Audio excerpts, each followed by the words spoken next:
Assalamualaikum warahmatullahi wabarakatuh. Salam Sobat Sastra BM. Setelah sekian lama, akhirnya kami kembali menjumpai Sobat BM di rumah, tentunya di dalam program Cuap-Cuap Sastra. Sobat Sastra BM pasti senang dengan yang namanya menulis dong. Nah, menulis itu adalah sesuatu yang sering banget nih dilakukan oleh masyarakat. Baik itu menulis di media sosial seperti Twitter, Facebook, kemudian juga Tumblr, dan lain-lain. Nah, saya salah satu orang yang juga suka menulis. Dulu ketika saya SMA, saya membuat sebuah Twitter, yaitu @puisi__cinta. Saat ini telah diikuti lebih dari 100.000 followers dan telah membuat satu buah buku antologi puisi cinta. Nah, pada saat Twitter saya itu banyak digemari orang, banyak di-retweet, banyak dijadikan favorit, saya jadi berpikir, saya harus terus menulis nih. Kemudian saya semakin bersemangat untuk menulis. Tapi apakah itu menjadi motivasi yang benar untuk saya? Apakah motivasi untuk digandrungi banyak orang itu menjadi sesuatu yang benar? Nah, langsung saja saya ingin membicarakan itu tentunya dengan Kak Rois, Kak. Kak, menurut Kakak benar nggak sih motivasi itu, Kak? Dan apa yang harus dijadikan motivasi dalam menulis itu, Kak? Maksudnya terkenal, digandrungi, populer ya. Boleh nggak sih orang menulis untuk itu? Untuk itu, betul. Nggak boleh, kenapa? Loh, setiap orang kan boleh menciptakan alasan untuk semua hal yang dia lakukan, termasuk menulis kan. Oke, Kak. Siapapun boleh menulis dengan pikiran, oh saya akan terkenal. Bahkan Pramudia mengatakan kita akan menjadi orang yang abadi kalau menulis, kerja keabadian gitu ya. Atau Al-Ghazali pun mengatakan kalau Anda bukan anak sultan, bukan anak siapa-siapa, menulislah. Menulis, betul, Kak. Otomatis kan itu berbicara soal penerimaan publik terhadap apa yang kita tulis, ya nggak masalah. Emang kenapa? Sah-sah saja ya, Kak ya? Sah saja. Hanya saja kan banyak orang yang juga ada yang bilang katanya kalau menulis itu kan jalan kesunyian tuh, Kak. Iya kan? Mungkin Kakak sering banget dengar seperti itu. Iya. Nah, sering. Itu gimana tuh, Kak? Apa emang saya jadi terus selalu berpikir gitu, Kak, saya ini bener nggak sih nulis ini untuk populer gitu, padahal yang sering kita dengar adalah menulis khususnya puisi itu jalan sunyi yang nggak membutuhkan popularitas dan bukan wilayah yang masuk dalam budaya pop gitu ya. Boleh nggak sih gitu ya? Boleh nggak sih? Ya, jalan sunyi, orang yang memahami bahwa menulis adalah jalan sunyi, ya berjalanlah dengan kesunyiannya. Orang yang memilih menulis atas dasar ingin terkenal, berjalanlah dengan kepopulerannya ya. Orang yang menulis karena hanya ingin menulis dan tidak ingin apa-apa, ya berjalanlah dengan ketidakinginan apa-apa itu. Artinya dikembalikan lagi kepada penulisnya itu sendiri, kepada ya, pribadi-pribadinya. Kan kita tidak bisa mendikotomi, menguasai pikiran orang, menguasai alasan mereka, harus begini, harus begitu. Kalau kamu mau menulis alasannya, niatnya harus gini. Kan nggak bisa begitu. Ya? Betul. Tetapi kalau kita memikir bahwa sebetulnya yang benar antara begitu banyak sebab yang memotivasi orang untuk nulis tuh apa sih? Apa? Betul, Kak. Apa sih, Kak, sebenarnya? Esi sendiri apa kira-kira? Jangan aku terus loh, sih lebih banyaknya kayak mengungkapkan apa yang ada di hati gitu kan, Kak. Karena puisi itu kan identiknya dengan perasaan. Dan perasaan. Atau tulisan lain juga perasaan lah ya. Iya sih, perasaan, memang. pikiran tuh nggak bisa dipisahkan dari tulisan. Tapi ya lebih banyaknya kayak lagi galau nih, kayaknya enak nih nulis puisi gitu. Dan biasanya katanya kata-katanya malah lebih kena. Katanya kan sesuatu yang dari hati sesuatu yang berasal dari hati sampai ke hati. Nah itu yang Esi rasakan. Dan itu yang menurut Esi kayaknya yang ini alasan paling tepat deh untuk seseorang menulis ya. Bagi saya pribadi, iya. Bagi saya gimana? Ayo gimana? Bagi saya mulanya saya itu pelarian. Saya nulis itu pelarian. Pelarian dari apa, Kak? Ya banyak hal lah. Saya orang yang nggak gaul dan tidak suka berkumpul dengan orang, tidak suka bicara dulu ya, dulu bukan sekarang. Kalau sekarang saya bilang saya tidak suka bicara, orang nggak akan percaya juga. Iya, karena memang orang model aku nggak suka bicara mustahil. Tetapi dulu aku tidak suka bicara, tidak suka bermain dan tidak punya kelompok pertemanan. Jadi menulis itu pelarian aku. Gitu. Lambat laun bergerak menjadi pengen, keren ya. Terkenal, populer, dikagumi banyak orang. Pokoknya aku merasa ada di atas gitu, di atas Menara Gading. Sampai pada detik dimana aku berpikir, oh ya, nulis itu untuk aku sendiri. Oke. Untuk pikiranku, untuk jiwaku. Persoalan lain di luar itu cuma bunga-bunga yang nggak perlu terlalu aku pikirin. Berarti kembali lagi ke fase-fase penulisnya itu Fase-fase sendiri kayak penulisan. yang ketika dia berproses, kadang mungkin saat itu dia mengalami, ya mungkin ada sindrom itu tadi, Ya, star syndrome. Dari star syndrome. Biasa lah ya, akhirnya, star syndrome. Gila loh, dapat penghargaan gitu. Boh.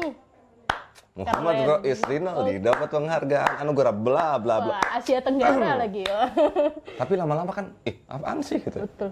Jadi ngerasa kayak buat apa sih Iya, gitu iya. ya, Kak? Itu Ya nggak sih, Kak? hanya bagian hidup, jalan hidup. Dan itu bonus mungkin ya, Kak ya? Bonus. Dan tetap kan aku juga nggak bisa ngomongin soal penghargaan yang aku dapat seumur umur. Oke. Oh, aku tahun ini dapat penghargaan A.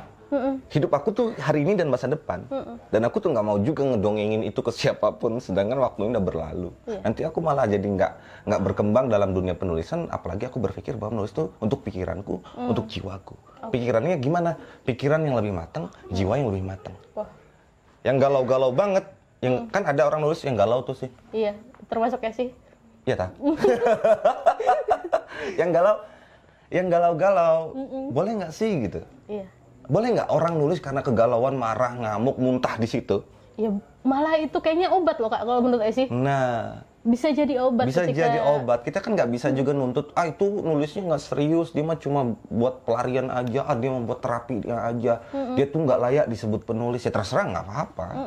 Tujuan orang balik lagi masing-masing dong. Iya. Karena ketika ya itu tadi, ketika mungkin hati, kalau saya ya, ketika saya galau, saya menulis, kemudian saya ngerasa ada sesuatu yang bisa dibilang lega lah, ada obat di sana gitu ya, Kak ya. Dan itu mungkin ketika saya nggak bisa ngomong sama orang lain, saya nggak bisa curhat sama orang lain, saya bisa menuliskan apa yang ada di isi hati saya. Dan tulisan itu bisu, Iya. tapi dia bicara. Oh. Berbeda kalau kita curhat sama orang, diam, tapi di belakang bicara. Betul banget tuh, Kak. Aman banget kan kalau kita nulis. Aman banget. Aman banget. Kalau begitu sebenarnya, Kak, apa semua orang wajib bisa nulis, Kak? Wajib gak ya? Wajib, Kak ya?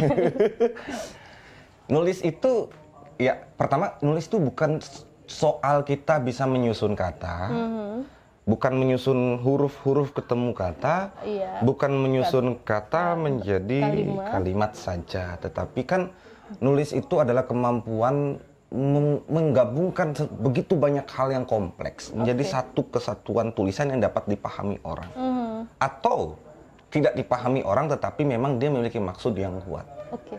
Ya kan? Apakah semua orang wajib? Wajib dengan tekanan yang berbeda. Oke. Wajib dengan tekanan berbeda, gimana nih, Kak? Karena kan wajib kan biasanya harus banget gitu kan. Mungkin satunya sunnah muakkad, Oke. satunya wajib gitu ya. Hukumnya. Yang sunnah muakkad tuh bagi aku ya, semua orang mestinya bisa nulis karena kompetensi utama manusia modern itu kan menulis, Tulisannya. membaca, bicara. Iya. Itu kompetensi dasar, kemampuan dasarnya semua orang harus punya. Oke.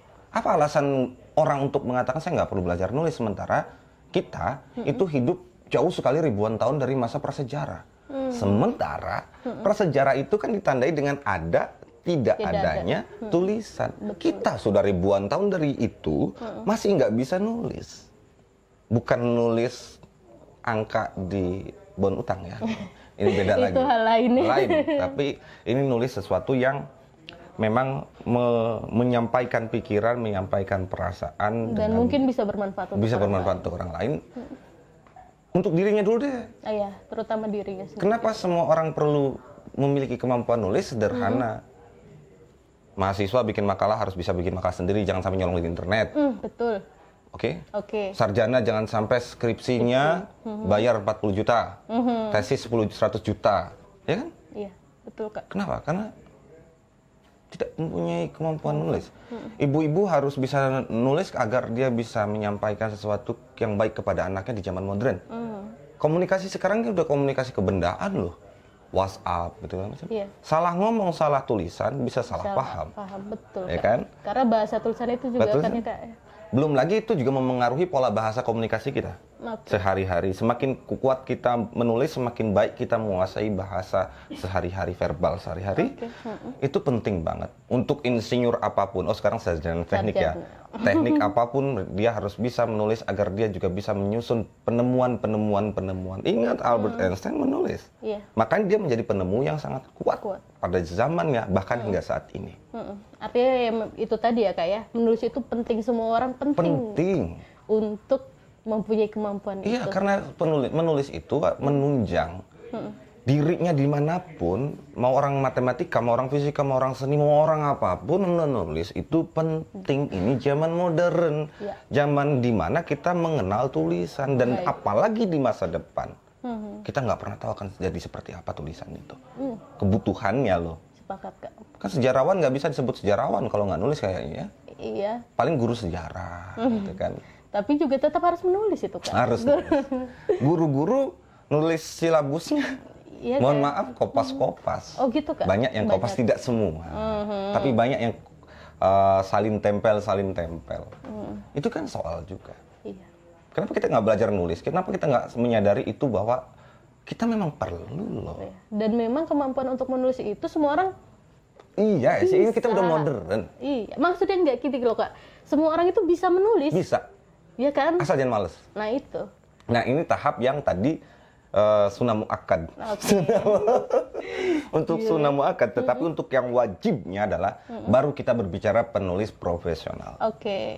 Penulis profesional bukan hanya tentang bagaimana dapat menyampaikan pikiran dan perasaan, menggunakan bahasa yang baik, menarasikan dengan baik, tetapi juga dapat menawarkan sebuah dunia yang baru.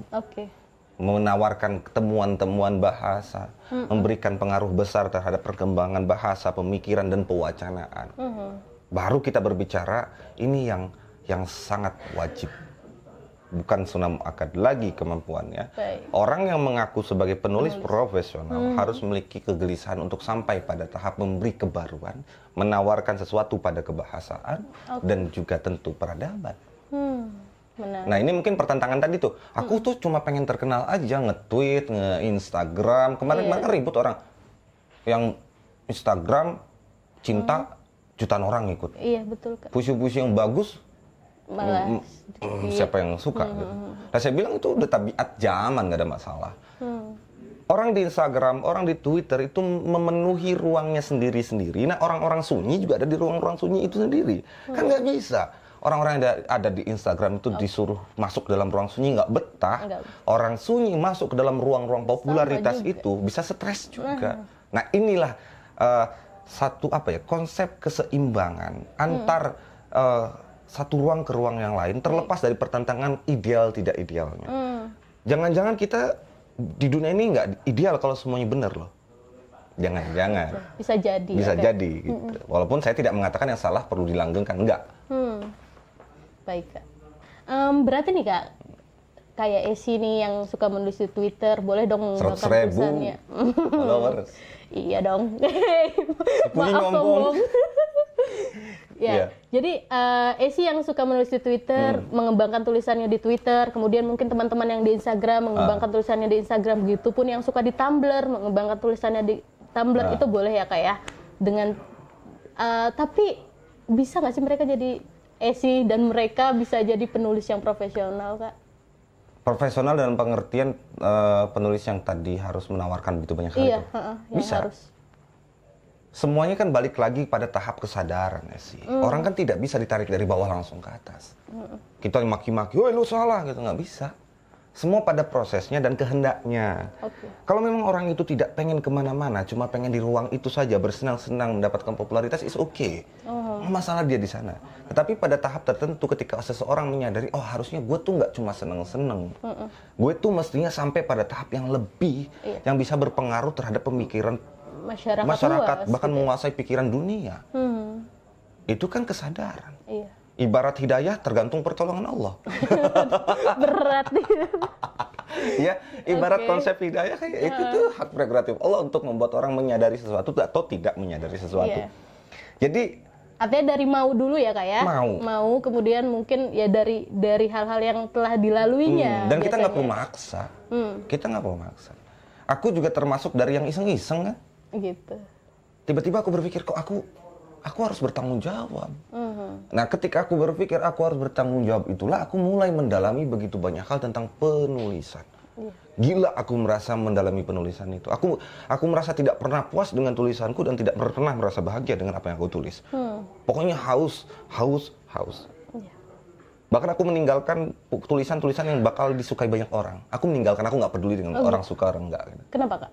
Karena sudah sampai pada tahap, gue harus nawarin sesuatu. Bukan Dan cuma disukai. cuma ngikutin zaman. Untuk bilang, terima kasih ya, aku tanpa kalian bukan siapa-siapa. Aku nggak mau ngomong gitu. Karena aku adalah pribadi yang siapa-siapa. Dan aku akan menawarkan sesuatu pada sebuah dunia. Itu kesadaranku.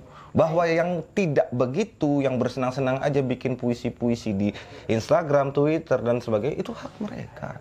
Dan bukan tidak mungkin mereka tetap di sana, dan ternyata mereka juga profesional. Iya kan? Karena banyak juga nih Kak, kalau balik lagi ke Twitter ya Kak ya, banyak yang di Twitter itu mereka kemudian membuat buku antologi, kemudian mereka kopdar gitu kan Kak, bikin diskusi, komunitas, diskusi, dan akhirnya mereka malah jadi penulis-penulis profesional yang Esi lihat. Tidak ada yang tidak tahu tentang masa depan, dan kita tidak bisa menyepelekan satu kelompok. Baik. Bisa jadi yang kita sepelekan itu adalah yang pada akhirnya memimpin suatu pergerakan besar di masa depan. Bahwa mereka sekarang semacam kepompong-kepompong yang menjengkelkan, kita tidak pernah tahu di masa depan mereka adalah kupu-kupu yang menghiasi langit dengan sangat indahnya. Sesederhana itu kita melihat sesuatu sih. Tidak perlu sampai otot-ototan ini salah, ini benar. Semua itu ada pada prosesnya sendiri-sendiri lah. Sepakat banget Kak.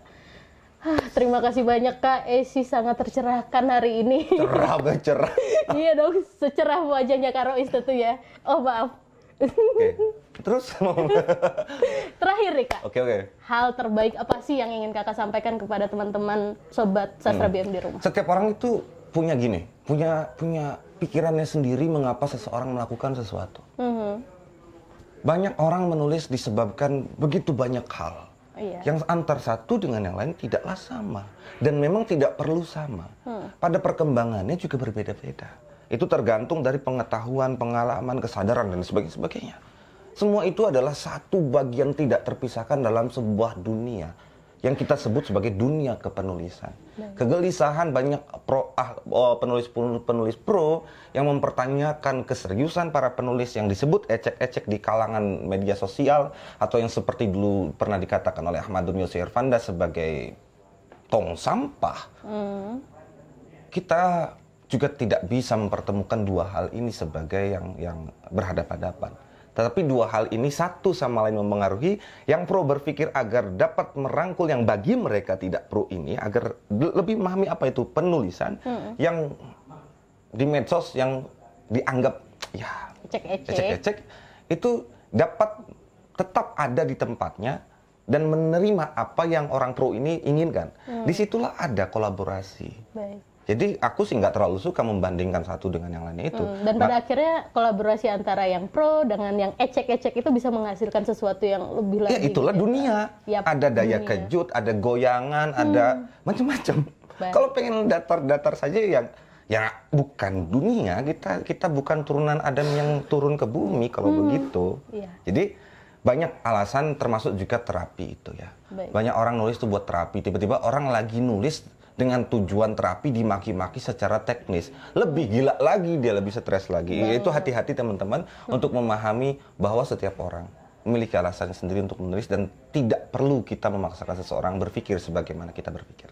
Tidak perlu mempermasalahkan orang lain lah ya Kak ya. Tapi secara keilmuan kita tetap perlu nge-share. Betul. Gitu.